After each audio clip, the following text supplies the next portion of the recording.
Hi friends, welcome to GreenMaha's channel.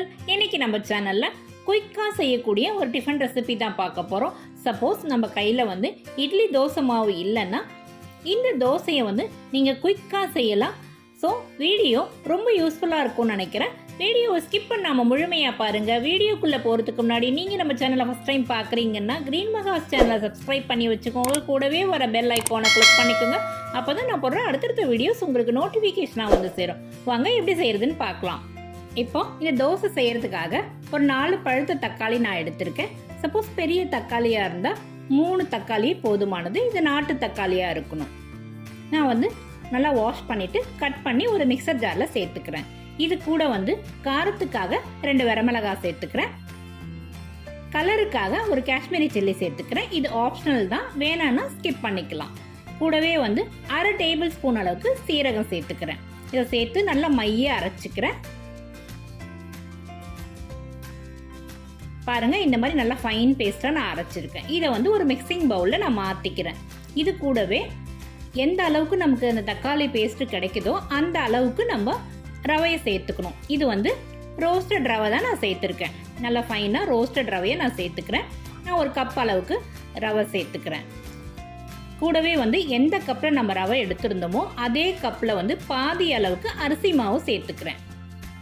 இப்போ சேர்த்துட்டேன். கூடவே 1 டேபிள் ஸ்பூன் அளவுக்கு கோதுமை மாவு சேர்த்துருக்கேன். கோதுமை மாவும் சேர்த்துக்கலாம், அப்படி இல்லைன்னா மைதாவும் சேர்த்துக்கலாம். மைதா நல்லது இல்லைன்றதால நான் கோதுமை மாவு சேர்த்துருக்கேன். இது அதிகமாக சேர்க்கக்கூடாது, 1 டேபிள் ஸ்பூன் அளவுக்கு சேர்த்தா போதும். கூடவே இந்த தோசைக்கு தேவையான உப்பையும் நான் சேர்த்து மிக்ஸ் பண்ணிக்கிறேன். மிக்ஸ் பண்ணிவிட்டு முதல்ல இந்த தக்காளி பேஸ்ட்டோடவே மிக்ஸ் பண்ணிக்கணும். அதுக்கப்புறமா கொஞ்சமாக தண்ணி விட்டு நல்லா மிக்ஸ் பண்ணி வச்சுருக்கேன். பாருங்கள், இது அப்படியே இருக்கட்டும். ஒரு 15 மினிட்ஸ் அப்படியே இருக்கட்டும். இப்போ பாருங்க, 15 மினிட்ஸ் ஆயிடுச்சு. இந்த ரவை நல்லா கொஞ்சம் தண்ணி குடிச்சிருக்கும், திக்காக இருக்கும் மாவு. கூடவே கொஞ்சமாக கறிவேப்பிலை கிள்ளி சேர்த்துக்கிறேன். இது கூட கொஞ்சமாக மிளகு சேர்த்துக்கிறேன். சீரகம் வேணாலும் சேர்த்துக்கலாம். நான் மிளகு மட்டும் தான் சேர்த்துருக்கேன். இந்த சமயத்தில் நம்ம மாவு டைலூட் பண்ணிக்கிறோம். அதாவது ரவை தோசை பதத்துக்கு நம்ம தண்ணி விட்டு நல்லா டைலூட் பண்ணிக்கிறோம். ஏன்னா ரவை தோசை மாதிரி தான் நம்ம இதை ஊற்ற போகிறோம். அதனால நம்ம தண்ணி தாராளமாக விட்டு டைலூட் பண்ணிக்கலாம். டைலூட் பண்ணிக்கிறேன். வாங்க, இப்போ மாவு ரெடி ஆயிடுச்சு. நம்ம தோசை செய்யலாம். இப்போ தோசை கல் காஞ்ச உடனே ஃபைனாக சாப் பண்ண வெங்காயம் கொஞ்சம் சேர்த்துக்கிறேன். கூடவே கொஞ்சமாக பச்சை மிளகாய், அதாவது ஃபைனாக சாப் பண்ணி 2-3 பச்சை மிளகாய் துண்டுகளை சேர்த்துக்கிறேன். கூடவே முந்திரி துண்டுகளையும் சேர்த்துக்கிறேன். இது ஆப்ஷனல் தான், வேணும்னா சேர்த்துக்கலாம், இல்லை வேணான்னா ஸ்கிப் பண்ணிக்கலாம். இப்போ தோசை நல்லா முருகலாக மொறுமொறுன்னு சாப்பிட நல்லாயிருக்கும். இப்போ பாருங்கள், தோசையை நம்ம கார்னர்லேருந்து ஊற்றிட்டு வரணும். நம்ம எப்படி ரவா தோசை ஊற்றுவோமோ அதே பேட்டர்னில் தான் ஊற்றணும்.